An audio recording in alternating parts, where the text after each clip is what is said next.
Hi hello ನಮಸ್ತೆ friends, welcome back to SK cooking channel. ನಾನಿವತ್ತು ತೋರಿಸ್ತಾ ಇರ್ತಕ್ಕಂಥ ರೆಸಿಪಿ ಬಂದುಬಿಟ್ಟು ನುಗ್ಗೆಕಾಯಿ ಫ್ರೈ ರೆಸಿಪಿ ತೋರಿಸ್ತಾ ಇದ್ದೀನಿ.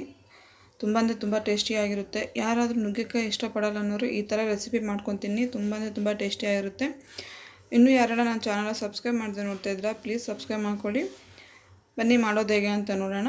ನುಗ್ಗೆಕಾಯಿ ಫ್ರೈ ರೆಸಿಪಿ ಮಾಡೋದು ಹೇಗೆ ಅಂತ ನೋಡೋಣ. ನಾನಿಲ್ಲೊಂದು ಕಡಾಯಿ ಇಟ್ಕೊಂಡಿದ್ದೀನಿ. ಅದು ಹೀಟ್ ಆದ ತಕ್ಷಣ ಅದಕ್ಕೆ ಎಣ್ಣೆ ಹಾಕ್ಕೊತಾ ಇದ್ದೀನಿ. ಸ್ವಲ್ಪ ಎಣ್ಣೆ ಸ್ವಲ್ಪ ಜಾಸ್ತಿ ಹಾಕಿದರೆ ಟೇಸ್ಟ್ ಚೆನ್ನಾಗಿರುತ್ತೆ. ಹಾಗೆ ಎಣ್ಣೆ ಬಿಸಿ ಆದ ತಕ್ಷಣ ಸಾಸಿವೆ, ಜೀರಿಗೆ, ಹಾಗೆ ಸ್ವಲ್ಪ ಕರಿಬೇವು ಹಾಕ್ಕೊತಾ ಇದ್ದೀನಿ. ಇವೆಲ್ಲ ಚೆನ್ನಾಗಿ ಚಟ್ಪಟ್ಟಿಸಿದ ತಕ್ಷಣ ನಾನಿಲ್ಲಿ 3 ನುಗ್ಗೆಕಾಯಿ ತೊಗೊಂಡಿದ್ದೆ. ಅದನ್ನು ಚೆನ್ನಾಗಿ ವಾಶ್ ಮಾಡಿಬಿಟ್ಟು ಕಟ್ ಮಾಡಿ ಇಟ್ಕೊಂಡಿದ್ದೀನಿ. ಇದನ್ನು ಹಾಕ್ಕೊಳ್ಳೋಣ ಇವಾಗ ಎಣ್ಣೆಯಲ್ಲಿ. ಎಣ್ಣೆ ಸಿಡಿತೈತೆ ಅನ್ನೋದಕ್ಕೋಸ್ಕರ ನಾನಿಲ್ಲಿ ಲಿಡ್ ಕ್ಲೋಸ್ ಮಾಡಿದ್ದೀನಿ. ಇವಾಗ ಇದನ್ನು ಚೆನ್ನಾಗಿ ಲಿಡ್ ಕ್ಲೋಸ್ ಮಾಡಿಬಿಟ್ಟು ತಿರುಗಿಸ್ಬಿಟ್ಟು ಎಣ್ಣೆಯಲ್ಲಿ ಫ್ರೈ ಮಾಡೋಕ್ಕೆ ಇಟ್ಕೊಳ್ಳೋಣ. ನೋಡಿ, ಎಣ್ಣೆಯಲ್ಲಿ ಚೆನ್ನಾಗಿ ಫ್ರೈ ಆಗಿದೆ ನುಗ್ಗೆಕಾಯಿ. ಸ್ವಲ್ಪ ಸಾಫ್ಟ್ ಆಗುತ್ತೆ ಎಣ್ಣೆಯಲ್ಲಿ ಫ್ರೈ ಮಾಡಿದರೆ. ಇವಾಗ ರುಚಿಗೆ ತಕ್ಕಷ್ಟು ಉಪ್ಪು ಹಾಗೆ ಸ್ವಲ್ಪ ಅರಿಶಿನ ಹಾಕ್ಕೊತಾ ಇದ್ದೀನಿ. ಚೆನ್ನಾಗಿ ಮಿಕ್ಸ್ ಮಾಡ್ಕೋಬೇಕು ಎರಡನ್ನೂ.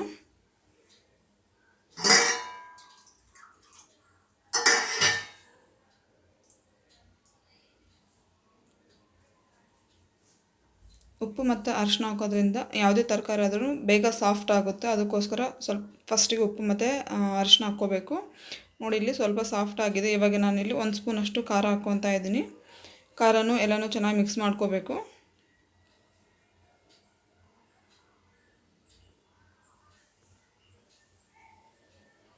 ನೋಡಿ, ಖಾರ ಎಲ್ಲ ಚೆನ್ನಾಗಿ ನುಗ್ಗೆಕಾಯಿಗೆ ಇಟ್ಕೊಂಡಿದೆ. ನೋಡಿ, ಎಲ್ಲ ಚೆನ್ನಾಗಿ ಮಿಕ್ಸ್ ಆಗಿದೆ ನುಗ್ಗೆಕಾಯಿನಲ್ಲಿ. ಹಾಗೆ ನಾನಿಲ್ಲಿ ಸ್ವಲ್ಪ ಹುಣಸೆಹಣ್ಣು ನೆನೆಸಿಟ್ಕೊಂಡಿದ್ದೆ. ಅದನ್ನು ಹಿಂಡ್ಕೊತಾ ಇದ್ದೀನಿ, ಅದ್ರ ನೀರೆಲ್ಲ.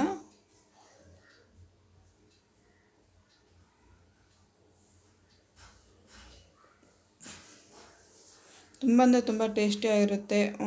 ಬೇಳೆ ಸಾರು ಈ ಥರ ಏನಾದರೂ ಅನ್ನ ಬೇಳೆ ಸಾರು ಜೊತೆಗೆ ಸೈಡ್ ಡಿಶ್ ಆಗಿ ಇಟ್ಕೊಂಡ್ರೆ ತುಂಬ ಟೇಸ್ಟ್ ಚೆನ್ನಾಗಿರುತ್ತೆ. ಇವಾಗ ಚೆನ್ನಾಗಿ ಮಿಕ್ಸ್ ಮಾಡಿಬಿಟ್ಟು ಇದನ್ನು ಫುಲ್ ನುಗ್ಗೆಕಾಯಿ ಎಲ್ಲ ಮೆತ್ತಗಾಗೋವರೆಗೂ ಕುದಿಸ್ಕೋಬೇಕು. ಈ ಥರ ನೀರಿದೆ ಅಂದ್ಕೋಬೇಡಿ, ಅದು ಗಟ್ಟಿ ಆಗಿಬಿಡುತ್ತೆ. ಕುದೀತಾ ನೀರೆಲ್ಲ ಗಟ್ಟಿಯಾಗಿ ಫುಲ್ಲು ನುಗ್ಗೆಕಾಯಿಗೆಲ್ಲ ಅಂಟ್ಕೊಳ್ಳುತ್ತೆ ಅದೆಲ್ಲ. ನೋಡಿ, ಇಲ್ಲಿ ಪ್ಲೇಟ್ ತೆಗಿತಾ ಇದ್ದಾಗ ಎಷ್ಟು ಘಮ ಸ್ಮೆಲ್ ಬರುತ್ತಂದರೆ ತುಂಬ ಟೇಸ್ಟಿಯಾಗಿತ್ತು ಆವತ್ತು ನುಗ್ಗೆಕಾಯಿ ಫ್ರೈ ಮಾಡಿದ್ದು ನಾವು. ನೋಡಿ, ಟೇಸ್ಟಿಯಾಗಿರುತ್ತೆ. ನೋಡಿ, ಚೆನ್ನಾಗಿ ರೆಡಿಯಾಗಿದೆ ಆಲ್ರೆಡಿ. ನುಗ್ಗೆಕಾಯಿ ಎಲ್ಲ ಸಾಫ್ಟಾಗಿ ಕರೆಕ್ಟಾಗಿ ಮೆತ್ತಗಾಗಿದೆ. ನೋಡಿ, ನಾನಿಲ್ಲಿ ಆಲ್ರೆಡಿ ನವಣೆಯನ್ನು ರೆಡಿ ಮಾಡಿ ಇಟ್ಕೊಂಡಿದ್ದೆ. ಹಾಗೆ ಬೇಳೆ ಸಾರು. ನಿಮ್ಗೆ ಯಾರಾದರೂ ಬೇಳೆ ಸಾರು ರೆಸಿಪಿ ಗೊತ್ತಿಲ್ಲ ಅನ್ನೋರು ಕಮೆಂಟ್ ಮಾಡಿ, ಆ ರೆಸಿಪಿನೂ ತೋರಿಸ್ತೀನಿ. ಹಾಗೆ ಟೇಸ್ಟಿಯಾಗಿರ್ತಕ್ಕಂಥ ನುಗ್ಗೆಕಾಯಿ ಫ್ರೈ ಇನ್ನೂ ರೆಡಿಯಾಗಿದೆ. ನೀವು ಮನೇಲಿ ಟ್ರೈ ಮಾಡಿ ನುಗ್ಗೆಕಾಯಿ ಫ್ರೈ ರೆಸಿಪಿ. ಹೇಗೆ ಬಂತ ನನಗೆ ಪ್ಲೀಸ್ ಕಮೆಂಟ್ ಮಾಡಿ. ಈ ವಿಡಿಯೋ ಇಷ್ಟ ಆದರೆ ಲೈಕ್ ಮಾಡಿ, ನಿಮ್ಮ ಫ್ಯಾಮಿಲಿ ಫ್ರೆಂಡ್ಸ್ ಮೆಂಬರ್ಸ್ಗೆಲ್ಲ ಶೇರ್ ಮಾಡಿ. ಇನ್ನೂ ಯಾರೆಲ್ಲ ನನ್ನ ಚಾನಲ್ನ ಸಬ್ಸ್ಕ್ರೈಬ್ ಮಾಡಿದೆ ನೋಡ್ತಾ ಇದ್ದಾರೆ, ಪ್ಲೀಸ್ ಸಬ್ಸ್ಕ್ರೈಬ್ ಮಾಡಿ. ಮತ್ತೆ ಮುಂದಿನ ವಿಡಿಯೋ ಸಿಗೋಣ. ಅಲ್ಲಿವರೆಗೂ ನಮಸ್ಕಾರ.